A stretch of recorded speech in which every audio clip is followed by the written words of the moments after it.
दामोदर यादव का बयान आया तो श्रीमान दामोदर यादव के बयान के बाद पंडित धीरेंद्र कृष्ण शास्त्री ने एक कार्यक्रम में मंच से कहा कि एक शख्स है, उस शख्स ने यात्रा का विरोध किया है, जो हिंदू राष्ट्र बनाने की यात्रा है उसका विरोध किया है। मैं इस शख्स को जानता नहीं हूं, लेकिन मेरा अगर उनका नंबर मेरे पास होता तो हम फोन पर ही उसकी ठटरी बना देते। चूंकि अब इस शख्स ने मुझे छेड़ दिया है तो मैं इसे छोड़ूंगा तो बिल्कुल भी नहीं। पलटवार हुआ दामोदर यादव का।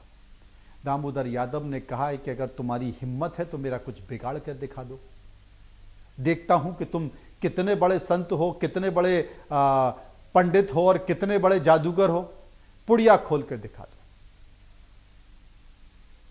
अचानक ऐसा क्या हुआ कि एक के बाद एक, 2, 3, 4, 5, 6 पूरे इलाके में, ग्वालियर, दतिया, छतरपुर, तमाम जगह, भोपाल में जाकर, दिल्ली में जाकर दामोदर यादव जब प्रेस कॉन्फ्रेंस करने लगे तो फिर अचानक से धीरेंद्र कृष्ण शास्त्री के स्वर बदल गए। धीरेंद्र कृष्ण शास्त्री ने पत्रकारों के सवाल का जवाब देते हुए कहा कि हम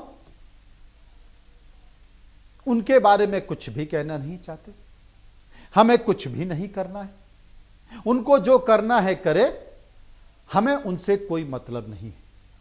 यानी कि छेड़ोगे तो अब हम छोड़ेंगे नहीं का जिक्र करने वाले पंडित धीरेंद्र कृष्ण शास्त्री के स्वर बदल गए हैं और वो कहने लगे हैं कि हमें अब कुछ नहीं करना है।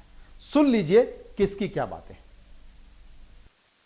बागेश्वर धाम के एक शास्त्री हैं धीरेंद्र शास्त्री, वो एक यात्रा पहले निकाल चुके थे और फिर से एक यात्रा निकाल रहे हैं जिसको उन्होंने नाम हिंदू एकता यात्रा का दिया है। सनातन एकता, हिंदू एकता, इस तरह का कुछ दिया है। असल में वो स्पष्ट तौर पे ये कह रहे हैं कि हम हिंदू राष्ट्र बनाने को लेकर ये यात्रा कर रहे हैं। मेरा स्पष्ट इसमें कहना है, दलित पिछड़ा समाज संगठन का भी और हमारे आज़ाद समाज पार्टी भीम आर्मी के सभी साथियों का, कि ये देश धर्मनिरपेक्ष देश है भारत के संविधान के अनुसार। तो इसलिए इस देश को अगर किसी एक धर्म का बनाने की कोई यात्रा करता है तो वो गैर संवैधानिक भी है और निश्चित रूप से धीरेंद्र शास्त्री तो फिर इस देश में सांप्रदायिकता फैलाने का प्रयास भी कर रहे हैं। इसलिए हमारे दलित पिछड़ा समाज संगठन ने पिछली 20 तारीख को, आज से लगभग 11 दिन पहले, महामहिम राष्ट्रपति को चिट्ठी लिखी थी, उनको मेल भी किया था और उनसे आग्रह किया था कि इस यात्रा को रोका जाए। उसके बाद उनको मेल किया, उसके बाद फिर 3 दिन 4 दिन पहले फिर से हमने रिमाइंडर किया। अगर राष्ट्रपति जी से कल तक परसों तक कोई उत्तर आ जाता है तो, क्योंकि अब ये नेशनल मीडिया भी दिखा रही है, तो मुझे लगता है कि शायद राष्ट्रपति के यहाँ से कोई ना कोई एक्शन हो।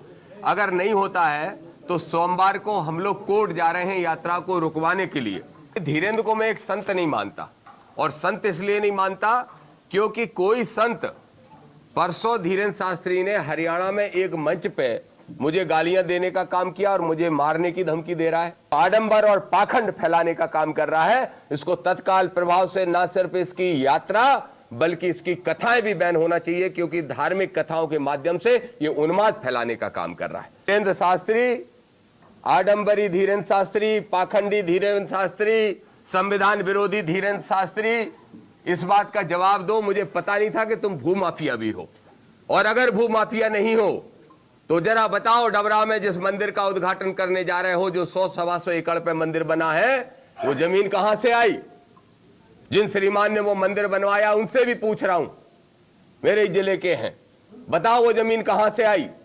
शुगर मिल हुआ करता था, उस शुगर मिल के में किसानों का करोड़ों रुपया खाया है, और शुगर मिल को वो जमीन सरकार ने लीज पे दी थी। और अगर सरकार ने किसी जमीन को लीज पे दिया है तो क्या वो जमीन वो व्यक्ति जिसको लीज पे मिली है किसी दूसरे को दान में दे सकता है? कंपनी एक्ट के हिसाब से नहीं दे सकता है। तो कैसे 2 भाई हैं जो शुगर मिल के मालिक थे, एक भाई से दान पत्र लिखवा लिया गया और दूसरे भाई ने मुख्यमंत्री को शिकायत की है। जब रामो तिवारी जी बैठे थे तो एक न्यूज चली, एक कोई बहुत बड़े महापुरुष हैं, उन्होंने कहा बागेश्वर बाबा की पदयात्रा नहीं करने देंगे, सुप्रीम कोर्ट जाएंगे। हाँ, कल के ही ना, कल के ही अब उनका नाम तो हम भूल गए। उन्होंने राष्ट्रपति जी को पत्र लिख के कहा है कि बाबा की पदयात्रा आएगी तो हम लोग रोकेंगे और सुप्रीम कोर्ट जाएंगे। अब हमारे पास उनका मोबाइल नंबर नहीं है, नहीं तो हम ठटरी तो पहले फोन से मारते। उन्हें ये पता ही नहीं है कि हम बहुत टेढ़े आदमी हैं। पहली बात तो तुम्हें छेड़ना नहीं चाहिए, और छेड़ा है तो अपन छोड़ेंगे भी नहीं बेटे। देखिए, हमें उनके बारे में किसी भी विषय का पता नहीं है। उन्होंने विरोध किया, हमने वो वीडियो देखा, हमें इससे कोई बुराई भी नहीं है। सबको अपनी अपनी बात कहने का अधिकार है, सबको अपने अपने हिसाब से अपनी बात रखने का अधिकार है। जो हिंदूवादी हैं, यदि हिंदू एकता चाहते हैं तो वो हमारा सहयोग करें, यदि हिंदू एकता नहीं चाहते हैं तो आप हमारा सहयोग ना भी करें तो कोई दिक्कत, हम उनको जवाब नहीं देंगे। इस देश का एक एक हिंदू बच्चा उनको जवाब देगा। ये हमारा दायित्व नहीं, हिंदुओं का दायित्व है, क्योंकि हम हिंदुओं की लड़ाई लड़ रहे हैं, हमारी निजी कोई लड़ाई नहीं है। ना हमने किसी के बैल छोड़े, ना हमने किसी का कोई अपराध किया है, ना हम किसी को भला बुरा कहते, ना किसी मजहब को भला बुरा कहते, ना हम इस्लाम के विरोधी, ना ईसाइयों के विरोधी, हम सिर्फ, ना हम जातियां मिटाने की बात कह रहे हैं, ना हम कुछ। यदि उनको लगता है कि हम गलत हैं तो शायद वो कह रहे होंगे कि हम गलत हैं, लेकिन उसमें हम ये कहेंगे कि उनको जवाब हम नहीं देंगे। एक एक हिंदू बच्चा उनको जवाब दे।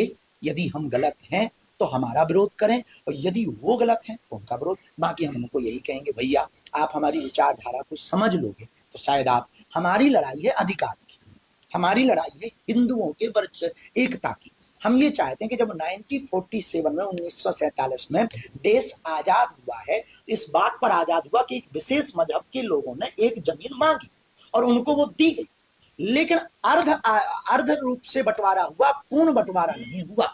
हम चाहते हैं इस देश में कि आप, यदि आपने एक मजहब के मांग पर एक टुकड़ा दे दिया तो अब शेष बचे हुए भागों को हिंदू राष्ट्र होना चाहिए।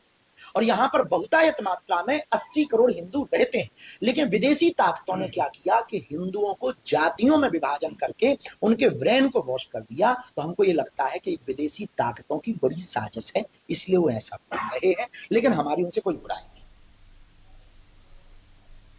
पंडित धीरेन्द्र कृष्ण शास्त्री, जिनको अभी हम सुन रहे थे, उस बात का जिक्र कर रहे थे कि जब एक विशेष समुदाय के लिए इस देश का एक टुकड़ा दे दिया गया, यानी कि वो पाकिस्तान का जिक्र कर रहे थे कि मुसलमानों के लिए पाकिस्तान का टुकड़ा दे दिया गया, तो फिर सारे मुसलमानों को वहाँ होना चाहिए, और जो बहुत अल्पसंख्यकों को वहाँ होना चाहिए, और जो बहुसंख्यक हैं यानी कि जो हिंदू हैं उनको यहाँ पर होना चाहिए। लेकिन अंग्रेज़ों ने एक ऐसी नींव डाल दी कि इस देश में जाति व्यवस्था का बीज बो दिया जो देश को खोखला कर रहा है।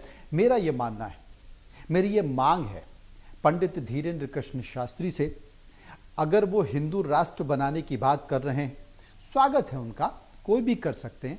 अगर दामोदर यादव इसका विरोध कर रहे हैं संविधान के मद्देनजर, संविधान का जिक्र करते हुए, उनकी भी बात का स्वागत है।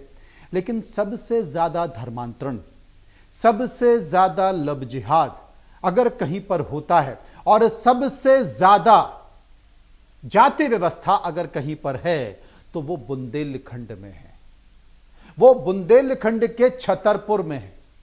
मैं पंडित धीरेन्द्र कृष्ण शास्त्री से मांग करूंगा कि सबसे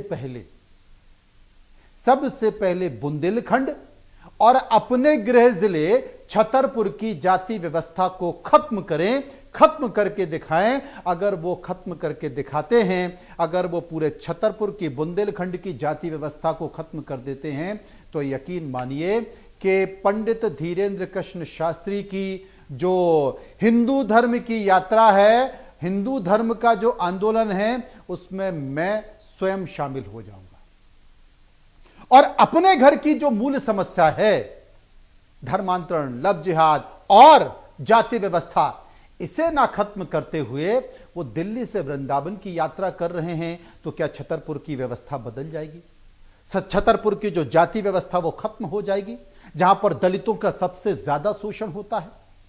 सबसे ज्यादा शोषण अगर कहीं पर होता है दलितों का और निचली जाति के लोगों का, वो बुंदेलखंड में होता है। यकीन मानिए, आज भी जो सवर्ण लोगों के जो रहने वाले इलाके हैं, जो कॉलोनियां हैं, उनके घर हैं, उनके सामने से जूते पहनकर, चप्पल पहनकर दलित लोग जा नहीं सकते हैं, उनकी बारातें नहीं निकल सकती हैं।